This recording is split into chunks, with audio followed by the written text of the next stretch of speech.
ஊடக மற்றும் பத்திரிகையாளர் சந்திப்புக்கான வேண்டுகோளை ஏற்று கொரோனா காலத்திலும் வருகை தந்த அனைத்து எனது ஊடக மற்றும் பத்திரிகை நண்பர்களுக்கும் முதலில் நெஞ்சார்ந்த நன்றியுடன் கூடிய வணக்கம். கடலூர் மாவட்டம் பண்ருட்டி வட்டம் காடாம்புலியூர் கிராமத்தைச் சேர்ந்த செல்வம் என்கிற செல்வ முருகன் என்கிற முந்திரி ஏற்றுமதி மற்றும் இறக்குமதியாளர், ஒரு முந்திரி பெரும் வியாபாரி. அவர் கடந்த 28ஆம் தேதி தனது இல்லத்திலிருந்து புறப்பட்ட போது காவல்துறை அவரை வழிமறித்து ஒரு குற்ற விசாரணைக்காக காவல் நிலையத்துக்கு வர வேண்டும் என்று அழைத்து செல்கிறார்கள். அப்படி அழைத்து செல்லப்பட்டு அவர் காவல் நிலையத்தில் வைத்து மிக மோசமான முறையில் அடித்து துன்புறுத்தி அவரிடமிருந்து காவல்துறை பல கடலூர் மாவட்டத்தில் பல இடங்களில் ஏற்கனவே நடந்த திருட்டு சம்பவங்களில் பறிகொடுத்த மக்களின் நகை, செல்போன் போன்றவற்றை பறிமுதல் செய்ய வேண்டும் என்கிற நோக்கத்தோடு அவரை அடித்து துன்புறுத்தியிருக்கிறார்கள். நான் ஒரு முந்திரி வியாபாரி, நான் இது போன்ற எந்த சம்பவங்களில் ஈடுபட்டதில்லை, என்னிடத்தில் எந்த நகையோ பணமோ இல்லை, ஆதலால் தயவுசெய்து என்னை விட்டுவிடுங்கள் என்று அவர் கதறியிருக்கிறார். ஆனால் காவல்துறை அவருடைய கூற்றை ஏற்றுக்கொள்ளவில்லை. அதற்கு காரணம் 2016ஆம் ஆண்டு அவர் முந்திரி ஏற்றுமதியில் கொஞ்சம் அவருக்கு நட்டம் ஏற்பட்ட காலத்தினால் உளவியல் ரீதியாக ஒரு டிப்ரெஷனுக்கு ஆளாக்கப்பட்டு அவர் தனிமையில் இருசக்கர வாகனங்களிலும் அவர் விலை உயர்ந்த 2 கார் வைத்திருக்கிறார். அந்த கார்களிலே பயணம் செய்தபோது ரோந்தில் இருந்த ஒரு முறை காவல்துறை இவரை பிடித்து ஒரு வழக்கிலே குற்றவாளி ஆக்குகிறார்கள். அந்த கிரைம் ரெக்கார்டு என்கிற அடிப்படையிலே அந்த ஒரு வழக்கில் அவர் சம்பந்தப்பட்ட செல்போன் பறித்த வழக்கிலே அவர் மீது எஃப்ஐஆர் பதிவு செய்யப்படுகிறது. தொடர்ந்து அந்த மாவட்டத்தில் எந்த ராபரி எந்த வழிபறி நடந்தாலும் இவர் விசாரணைக்கு அழைக்கப்படுவதும், காவலர்கள் மிரட்டி அவரிடத்தில் பணத்தை பறிப்பதும், பறித்து கொண்டு சில வழக்குகளில் அவரை வீட்டுக்கு அனுப்புவதும், சில வழக்குகளில் அவர் மீது பதிவு செய்திருப்பதுமாக நமக்கு விசாரணையில் தெரிய வந்திருக்கிறது. அந்த அடிப்படையில் நெய்வேலியில் கடந்த 20ஆம் தேதி ஒரு செல்போன் வழிபறிக்கப்பட்டதாக ஒரு வழக்கை காவல்துறையினர் கூறி இவரை அழைத்து விசாரித்திருக்கிறார்கள். அப்போது இவர் மறுத்திருக்கிறார். ஆக இதை ஒட்டிதான் காவல்துறை விசாரணைக்கு இவர் உட்படுத்தப்படுகிறார். அப்படி விசாரணைக்கு உட்படுத்தப்படுகின்ற போது அந்த நெய்வேலி நகர காவல் ஆய்வாளர் திரு ஆறுமுகம் என்பவர் மிக மோசமான முறையில் அவரை படுக்க வைத்து வாயில் லட்டி காவல்துறையுடைய தடியை சொருகி உண்மையை சொல் என்று மிரட்டியிருக்கிறார். அவர் உடம்பு முழுவதும் லட்டியால் அடிக்கப்பட்டு அப்படியே இரத்தம் கட்டப்பட்ட காட்சிகள் இருக்கிறது. அவருடைய பின்பக்கம் தொடை பின்பக்கம் முழுவதுமாக கடுமையாக தாக்கலுக்கு உள்ளாக்கப்பட்டிருக்கிறது. கடுக்கன் கால் என்று சொல்லக்கூடிய கால்களிலே கடுமையான அந்த நரம்புகள் பீந்து போகின்ற அளவிலே அடித்து துன்புறுத்தியிருக்கிறார்கள். பாதங்களிலே கட்டி தொங்கவிட்டு பாதங்களிலே அடித்திருக்கிறார்கள். இதையெல்லாம் அடித்து துன்புறுத்தி போதாது என்று அங்கே இருக்கிற காவலர்கள் இது சாத்தான் கொள்ளும்போது ஆய்விடப் போகிறது என்கிற கூச்சலிட்ட காரணத்தினால் அந்த காவலர் ஆய்வாளரும் அவருடைய ஓட்டுநரும் அவருடன் 2 காவலர்களும் காவல் நிலையத்திலிருந்து அவரை தூக்கி கொண்டு வேறு ஒரு இடத்திற்கு சென்று அடிக்கிறார்கள்.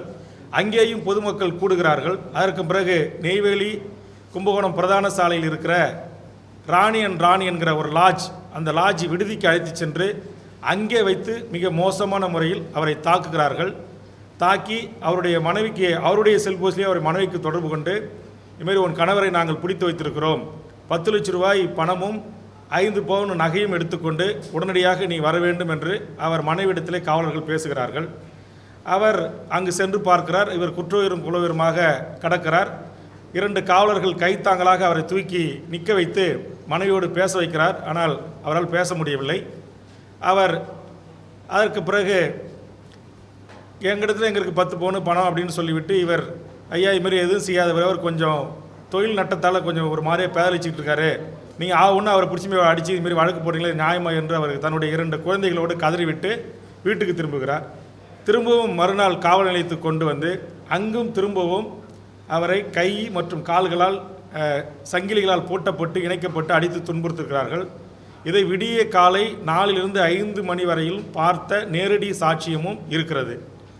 ஆக இந்த அடிப்படையில் தமிழக வாழ்வுரிமை கட்சியின் சார்பாக நான் தமிழக முதல்வர் அவர்களை தமிழக வாழ்வுரிமை கட்சியின் உண்மையறி குழுவின் ஊடாகவும் அவருடைய குடும்ப உறுப்பினர்கள் மற்றும் நண்பர்களிடத்தில் விசாரித்ததன் அடிப்படையிலும் இது காவல்துறையால் திட்டமிட்டு நடத்தப்பட்ட ஒரு கொலைவெறி தாக்குதல்.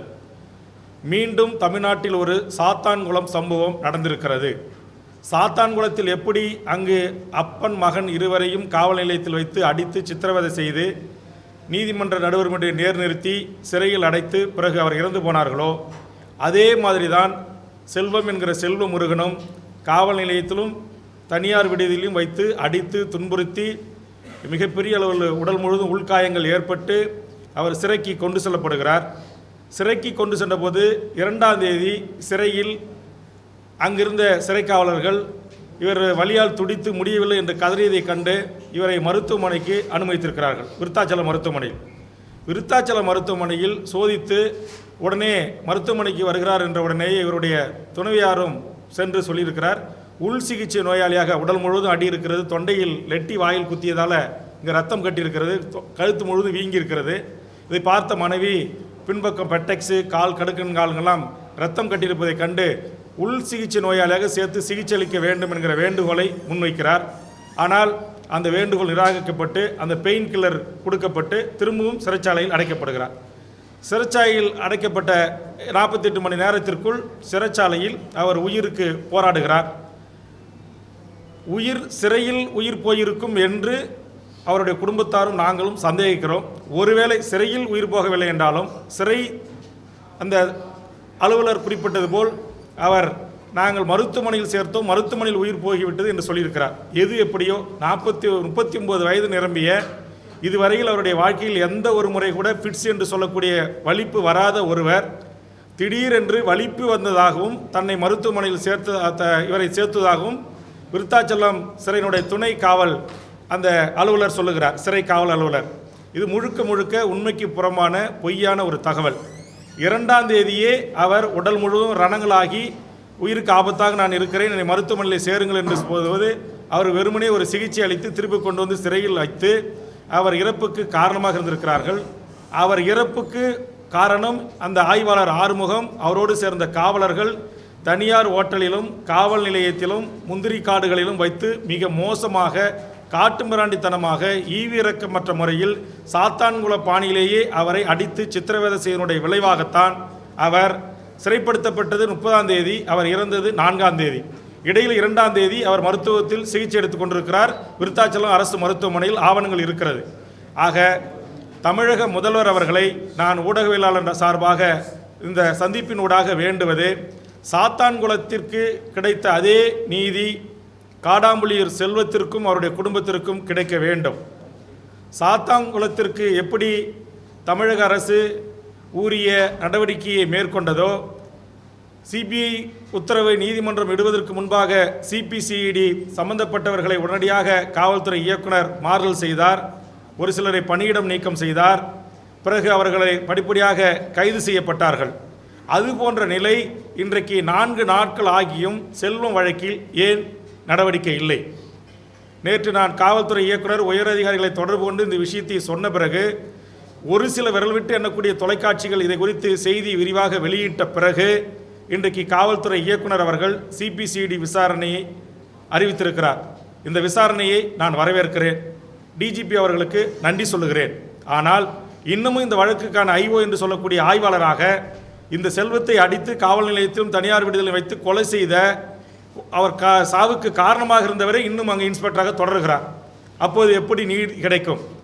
இப்போது டிஜிபி அவர்கள் நள்ளிரவு 11 மணிக்கு சிபிசிஐடி உத்தரவு இட்ட பிறகு இந்த ராணி என்கிற அந்த ஓட்டலில் அவரை வைத்து அடித்து தாக்கிய அங்கிருந்த எல்லா தடயங்களையும் தற்போது காவல்துறையினர் அந்த விடுதியை முழுவதும் கைப்பற்றி கழுவிட்டு இருக்காங்க. இப்போ செய்தி அங்கேருந்து வந்து கொண்டு இருக்கிறது. அங்கேருந்து சிசிடிவி கேமரா ஃபுட்டேஜ் அழிக்கப்பட்டிருக்கிறது. காவல் நிலையத்தில் இருந்த சிசிடிவி ஃபுட்டேஜ் அங்கேருந்து இப்போ கழட்டப்பட்டிருக்கிறது. ஆக இப்போது நான் தமிழக அரசுக்கு வேண்டுவது, உடனடியாக இதில் பாரபட்சமற்ற நேர்மையான ஒரு நீதி விசாரணையை சிபிசிஐடி நடத்த வேண்டும். நடத்தி சாத்தான்குளம் அதே நடைமுறைகளை பின்பற்றி சம்பந்தப்பட்ட காவல் ஆய்வாளர், உடந்தையாக இருந்த காவலர்கள் 302 என்கிற கொலை வழக்கு பதிவு செய்து அவர்கள் கைது செய்யப்பட்டு சிறையில் அடைக்கப்பட வேண்டும். உயிரிழந்த செல்வத்தின் குடும்பத்திற்கு தமிழக அரசு உடனடியாக 1 கோடி ரூபாய் நிதி அறிவிக்க வேண்டும். இளம் மனைவியான அவருடைய மனைவிக்கு தமிழக அரசு உடனடியாக ஒரு வேலை வாய்ப்புக்கான உத்தரவு வழங்க வேண்டும்.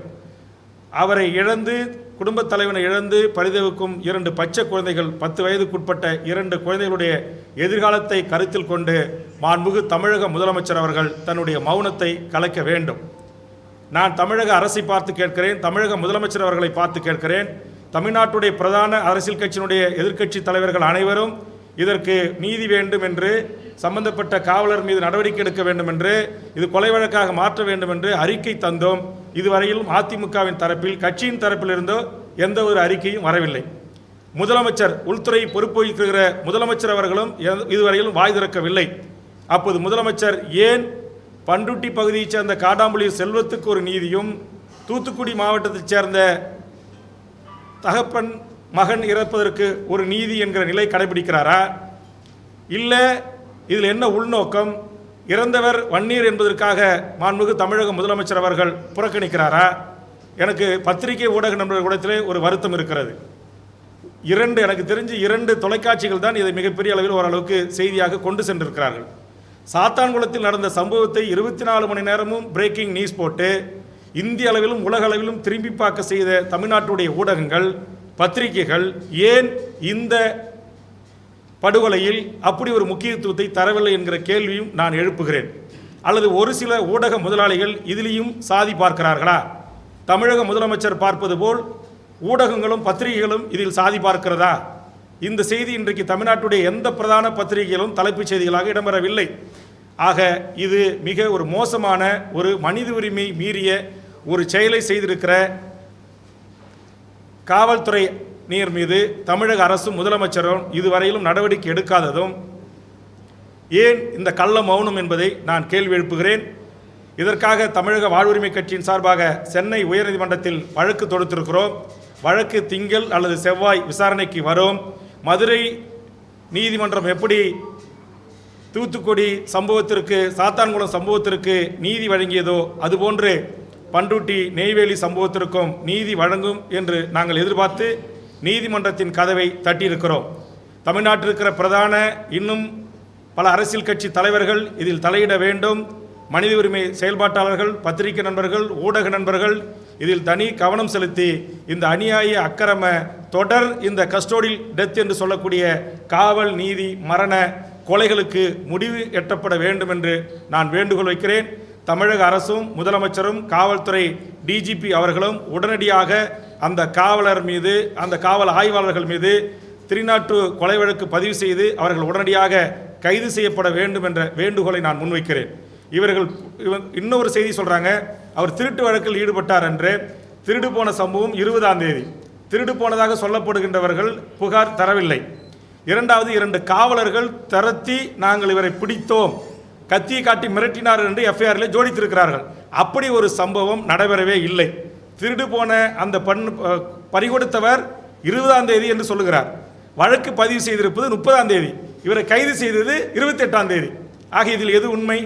அதனால் சிபிசிஐடி டிஜிபி அவர்களும் சிபிசிஐடியுடைய இன்வெஸ்டிகேஷன் அதிகாரிகள் அவர்களும் இந்த கூற்றின் அடிப்படையில் உண்மையிலேயே என்றைக்கு திருடு நடந்தது, உண்மையிலேயே இவர் என்றைக்கு கைது செய்யப்பட்டார், இவர் என்றைக்கு நீதிமன்றத்தில் நிறுத்தி ஆஜர்படுத்தப்பட்டார் என்கிற முழு விவரங்களையும் பின்னணிகளையும் ஆராய்ந்து ஊரிய விசாரணையை மேற்கொண்டு இந்த படுபாதகமான செயலை, மனிதநேயமற்ற ஈவு இரக்கமற்ற செயலை செய்த காவல் ஆய்வாளர் உள்ளிட்டவர்கள் சட்டத்தின் முன் நிறுத்தி தண்டிக்கப்பட வேண்டும் என்கிற கோரிக்கையை நான் முன்வைக்கிறேன்.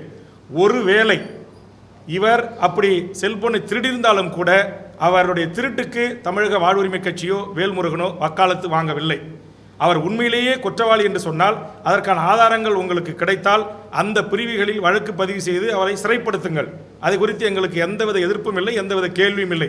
எந்த செயின் பறிப்பாளர்களையோ, செல்போன் திருடர்களையோ, இருசக்கர திருட்டர்களையோ நாங்கள் காப்பாற்ற வேண்டிய நோக்கம் எங்களுக்கு இல்லை.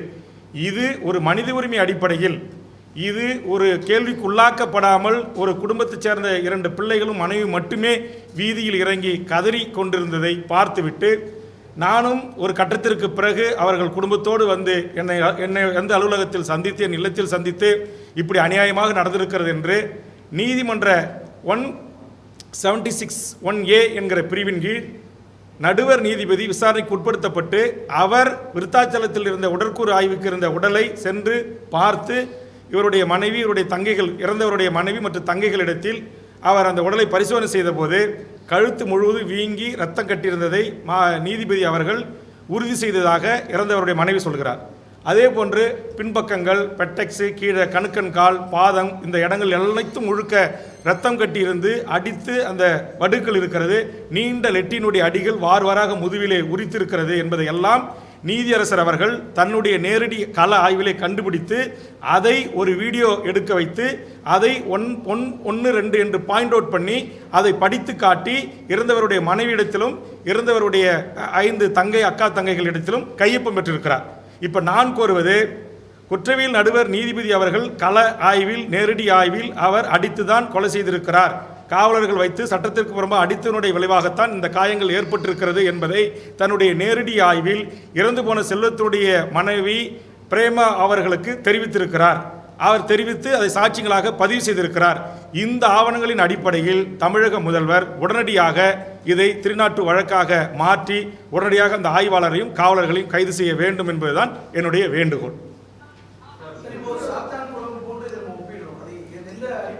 இப்போ சாத்தாங்குளத்தில் எப்படி அவருடைய 2 வியாபாரிகளையும் காவல் நிலையத்துக்கு அழைத்து சென்று அங்கு வைத்து அடித்து, லட்டியால் அடித்து, சூசாக்ஸ்களை உயிர்நிலையில் வச்சு மிரித்து, கழுத்தில் வச்சு மிரித்து மோசமாக நடந்து கொண்டு அதற்கு பிறகு இதையெல்லாம் மறைத்து நீதிமன்ற நடவடிக்கை நிறுத்தி சிறைக்கு சென்று அவர்கள் அதற்கு பிறகு சிறையிலிருந்து சிகிச்சைக்கு வரும்போது மருத்துவமனை இருந்தாக சில கட்டுக்கதைகள்லாம் எதுனா உண்மையின்றி இனிமேல் முழுசாக தெரிய வரும். அதே மெத்தடை தான் இந்த ஆய்வாளரும் பயன்படுத்தியிருக்கிறார். இவர் பிடிக்கப்பட்டு காவல் நிலையத்தில் வைத்து 28ஆம் தேதி அடித்திருக்கிறார். 28ஆம் தேதி இரவு காவல் நிலையத்திலிருந்து இவர் ஆய்வாளர், இவருடைய ஓட்டுநர், இவர் கூட 2 காவலர்கள் 4 பேரும் சேர்ந்து ஒரு முந்திரி காட்டிலே கொண்டு போய் அடித்திருக்கிறார்.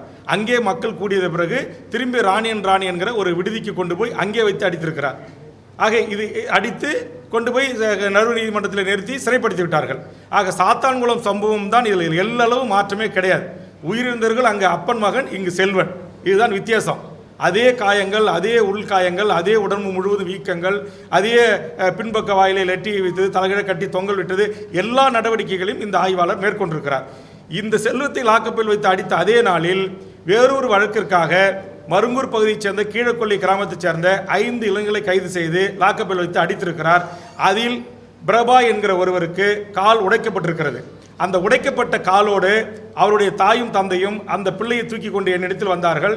நான் உடனடியாக அங்கிருந்த நெய்வேலி ஏஎஸ்பி அவர்களுக்கு, இப்படி உங்கள் காவல் நிலையத்தில் சட்டத்துக்கு புறம்பாக வைத்து அடித்து துன்புறுத்தி கொண்டிருக்கிறார் உங்கள் ஆய்வாளர் என்பதை நான் பதிவு செய்திருக்கிறேன். தொலைபேசியினூடாக உயரதிகாரிகளுக்கு பதிவு செய்திருக்கிறேன்.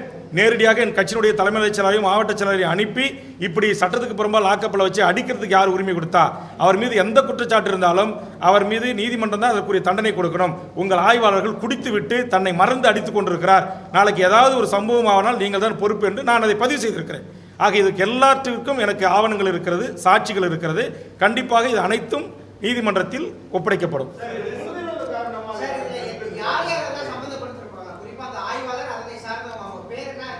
இல்லை, ஆய்வாளர் இதுக்காக விசாரித்த கிரைம் டீம், ஆய்வாளர் உடன் இருந்த ஆய்வாளர் ஓட்டுநர், அவருடன் இருந்த 2 காவலர்கள், இதுதான் இப்போ எங்களுக்கு அதிகாரப்பூர்வமாக இறந்தவருடைய மனைவி மற்றும் நேரடியாக பார்த்த சாட்சிகள் எங்களுக்கு இருக்கிறது.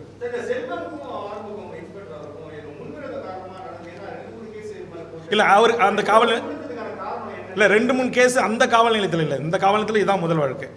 இவர் அந்த இன்ஸ்பெக்டர் அங்கே வந்ததிலிருந்தே அவருடைய பாணி என்பது, ஏதாச்சும் ஒரு வழக்கு வந்துச்சுன்னா அந்த வழக்குக்கு சம்மந்தப்பட்டவங்களை கொண்டு வந்து காவல் நிலையத்தில் வச்சு அடித்து சித்திரவதை பண்ணி அவங்க குடும்பத்தாரை வர வச்சு லட்சக்கணக்கில் பணம் பேரம் பேசி வாங்குவது தான் அவருடைய பாணி. ஒரே உதாரணம் அதுக்கு சொல்கிறேன். நெய்வேலி நகரத்தில் இன்னொரு காவல் நிலையத்தில் ஆய்வாளராக இது ஏட்டம்மாவாக இருக்கிற ஒரு தலைமை காவலர் பெண்ணு, அவங்களுடைய தம்பியை ஒரு வழக்குக்காக விசாரணைக்கு கொண்டு வந்து அடித்து சித்திரவதை பண்ணி அந்த 307 வழக்கு அவர் மேலே நான் போடாமல் இருக்கணும் அப்படின்னா எனக்கு 1 லட்ச ரூபா கொடுங்கன்னு சொல்லி கேட்டு வாங்கி அதற்கு பிறகு அவர் அந்த வழக்கிலேருந்து விடுவிச்சிருக்கிறார். இந்த மாதிரி 5 சம்பவங்கள் சாட்சி ஆவணங்களோட எங்கள் கையில் இருக்குது. இதை அவ்வப்போது மாவட்ட காவல்துறை கண்காணிப்பாளர்களுக்கும் நம்முடைய விழுப்புரம் சரக டிஐஜி அவர்களுக்கும் தமிழ்நாட்டுடைய உயர் காவல்துறை அதிகாரியுடைய கவனத்திற்கு நான் கொண்டு போயிருக்கிறேன்.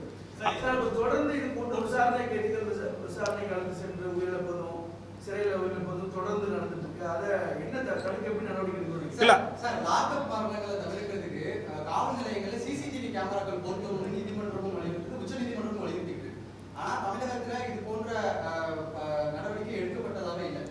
இல்லை எடுக்க ஏற்கனவே சாத்தாங்குளம் சம்பவத்தை சுட்டிக்காட்டி தமிழக வாழ்க்கை கட்சி அழுத்தம் எதுவும் கொடுத்துருக்கீங்களா? கண்டிப்பாக இல்லை, ஏற்கனவே பல போராட்டங்களை சாத்தாங்குளம் பிரச்சனைக்கு நான் மிகப்பெரிய அளவில் போராட்டங்களை நடத்தினேன்.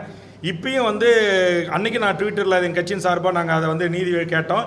இன்றைக்கி ட்விட்டரில் இந்திய அளவில் 20வது இடத்துல இருக்குது, தமிழக அளவில் முதலிடத்தில் இருக்குது. இப்போ 11,000க்கும் மேற்பட்ட சமூக ஆர்வலர்கள், பத்திரிகையாளர்கள், எங்கள் கட்சி தோழர்கள் இதுக்கு வந்து நீதி வேணும்னு சொல்லி இன்றைக்கி ட்விட்டரில் தமிழக இடத்துல இதுதான் இன்றைக்கி முதலிடத்தில் இருக்குது. இந்த மாதிரி எங்களுடைய பணிகளை இந்த கொரோனா காலத்தில் நாங்கள் செய்திருக்கிறோம். அதே மாதிரி எங்கேயோ அங்கொன்று இங்கொன்று கேமரா வச்சாங்க, நான் வைக்கலன்னு சொல்லலை.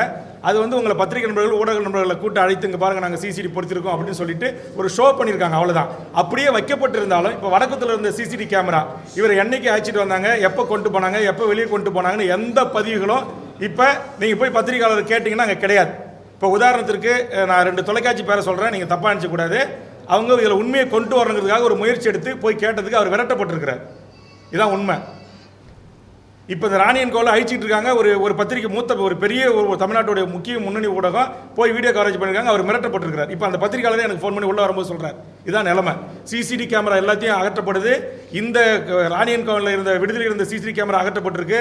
போலீஸ் ஸ்டேஷனில் இருந்த சிசிடி கேமரா ஃபுட்டேஜ் வந்து எடுத்துகிட்டு போயிட்டாங்க. அப்போ இது எல்லாமே அரசு சொல்லுது, டிஜிபி உத்தரவு போடுறாரு. நடைமுறைப்படுத்த வேண்டிய இடத்துல ஐஓ என்று சொல்லக்கூடிய இன்வெஸ்டிகேஷன் ஆஃபீஸர் அல்லது அந்த ஹவுஸ் ஆஃபீஸர் என்று சொல்லக்கூடிய அந்த சம்பந்தப்பட்ட இன்ஸ்பெக்டர், சப் இன்ஸ்பெக்டர் அதை இயங்க விடலையே. சிசிடி கேமரோட மெயின் ஃபுட்டேஜினுடைய சுவிட்ச், எலக்ட்ரிக்கல் சுவிட்ச் ஆன் பண்ணால் தானே ஃபுட்டேஜ் இயங்கும். இவங்க அதை தான் ஆஃப் பண்ணி வச்சிடறாங்களே. அதுலேயும் அங்கே இருக்கிற காவலர்கள் ஒத்துக்காமல் எதிர்ப்பு தெரிவிச்சதால தானே முந்திரி காட்டில் கூட்டு போய் வச்சு அடிச்சிருக்காங்க. அப்புறம் அங்கே அலறு சத்தம் கேட்டு மக்கள் கூடின உடனே அப்புறம் விடுதலை கொண்டு வந்து அறையில் போட்டு அடிச்சிருக்காங்க. இது எல்லாத்துக்கும் சாட்சிகள் இருக்கிறது. எல்லாத்தையும் நாளைக்கு எங்களுக்கு வந்து கண்டிப்பாக இதுக்கான நாளைக்கு உயர்நீதிமன்றம் சிபிஐக்கு உத்தரவிட்டாலோ அல்லது சிபிசிஐனுடைய அதிகாரிகளோ விசாரித்தாலோ இதற்கான எல்லா ஆவணங்களையும் எல்லா நேரடி சாட்சிகளையும் அவருடைய குடும்ப உறுப்பினர்கள், நண்பர்கள், உறவினர்கள் அளிப்பதற்கு தயாராக இருக்கிறார்கள். இல்லை, அதான் பப்ளிக் தான். பப்ளிக் கூட்டம் வந்திருக்கு. டக்குன்னு சத்தம் போட்டோன்னே டக்குன்னு அள்ளி போட்டுட்டு வந்து லாட்ஜில் வச்சு அடிச்சிட்டாங்க. லாட்ஜில் கொண்டு வந்துட்டாங்க. லாட்ஜில் இருந்தது நேரடியாக அவங்க மனைவி, இன்னும் ஒரு முக்கியமான அவங்களுடைய அந்த பகுதியுடைய பிரமுகர் எல்லாரும் பார்த்துருக்காங்க. அங்கே வச்சு அடித்து அங்கே ரத்த கதி எதாவது இருக்குது, அதை தான் இப்போ கழுவி விட்டுட்டு இருக்காங்க. அதுதான் இப்போ அங்கேருந்து நம்ம ரிப்போர்ட்டர்ஸ்லாம் தகவல் சொல்லி இவங்க ஃபுட்டேஜ் போகும்போது இவங்க மிரட்டப்பட்டிருக்காங்க, பத்திரிகையாளர்கள் மிரட்டப்பட்டிருக்காங்க.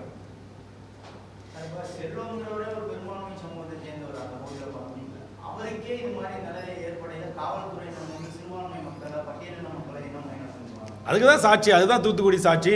ஏற்கனவே திட்டக்குடியில் ஒரு சாதாரண சிறுபான்மை, நீங்கள் சொன்ன சிறுபான்மை சமுதாயத்தை சேர்ந்த ஒருத்தரை இதேமாரி குன்பை வச்சு அடித்து தொந்தரவு பண்ணி அவர் வந்து வீட்டுக்கு வந்து காவல்துறை பண்ண அந்த அவமானங்களை தாங்க முடியாமல் அவர் வந்து தற்கொலை பண்ணிக்கிட்டாரு. அதேமாதிரி கடலூரில் ஒரு சம்பவம் நடந்துச்சு, இதேமாரி லாக்கப்பில் வச்சு அடித்து கொண்டாங்க. அதுக்கு வந்து கட்ட பஞ்சாயத்து பேசி போலீஸர் வந்து ஒரு அமௌண்ட்டை கொடுத்து அந்த குடும்பத்தினுடைய வாயை அடைச்சிட்டாங்க. இது தமிழ்நாடு முழுக்க நடந்துகிட்டே தான் இருக்குது. எங்கேயோ அங்கொன்று இங்கொன்றுமாக, அதுவும் குறிப்பாக பத்திரிகை ஊடகங்களுடைய அந்த முன்முயற்சி, அதை வெளிக்கொண்டு வரக்கூடிய விதம் தான் சாத்தாங்குளத்தில் அந்த குடும்பத்திற்கு நீதி கிடைத்தது. அதே மாதிரி இப்போ வந்து செல்வம் குடும்பத்திற்கு நீதி கிடைக்கணும் அப்படிங்கிறதுக்காக தான் நான் சென்னைக்கு புறப்பட்டு வந்து இன்றைக்கி உங்களை சந்தித்து இதை நான் இந்த நடந்த சம்பவங்களை உங்களுக்கு நேரடியாக விளக்குறேன். அவங்க வந்து போலீஸ்காரங்க சில பத்திரிகைகளுக்கு அவர் திருடன் மாதிரியான ஒரு இமேஜை கிரியேட் பண்ணுறாங்க. ஒருவேளை காவல்துறையுடைய பார்வையில் அவர் திருடனாக இருந்தாலும் கூட அதை நீதிமன்றம் தான் தீர்மானிக்கணும். அவர் குற்ற செயலில் ஈடுபட்டிருக்காரு, அது ப்ரூஃப் ஆகிருக்கு, நீதிமன்றம் தீர்ப்பு வழங்கியிருக்கு அப்படின்னு சொன்னால் ஓகே, நான் ஒத்துக்கிறேன். ஆனால் அப்படி எந்த சம்பவமே கிடையாது. அவர் மேலே இருக்கிற வழக்கே 3 வழக்கு. 3 வழக்கு எப்படிமா வந்துச்சுன்னு அவங்க மனைவி தெளிவாக சொல்கிறாங்க. 2016 அவர் வந்து பிஸ்னஸ் லாஸ் ஆகும்போது அவர் ஒரு மாதிரியாக சுற்றிட்டு இருக்கும்போது பிடிச்சி போட்டு அவர் கேட்குற கேள்விக்கு, போலீஸ் கேட்குற கேள்விக்கு சரியாக பதில் சொல்லணும், அந்த வழக்கில் அவரை போட்டு விட்டாங்க. அதுக்கு பிறகு எந்த வழக்கு நடந்தாலும் அவங்களே சொல்லியிருக்காங்க, பாருங்க நாங்கள் ஒரு பெரிய குடும்பத்துக்காரங்க, வசதியானவங்கன்றதால எங்கிட்ட பணம் பறிக்கிறதுக்காகவே அந்த டிஸ்ட்ரிக்டில் எந்த கிரைம் நடந்தாலும் உடனே ஸ்பெஷல் டீம், கிரைம் டீம், அந்த லோக்கல் இன்ஸ்பெக்டர்காரங்க தூக்கிட்டு போய் வச்சுக்கிறது. இவங்களும் போய் 5-10 கொடுத்து அப்பப்போ நல்ல குடும்பத்துக்காரங்க டிவியில் வந்துடக்கூடாது, பத்திரிகையில் வந்துடக்கூடாதுன்னு கூட்டு வந்திருக்காங்க. அந்த பணம் பறிக்கிற ஆசையினுடைய தூண்டுதல் தான் இவர் வந்து இன்னைக்கு கொலை வரைக்கும் போய் நின்று.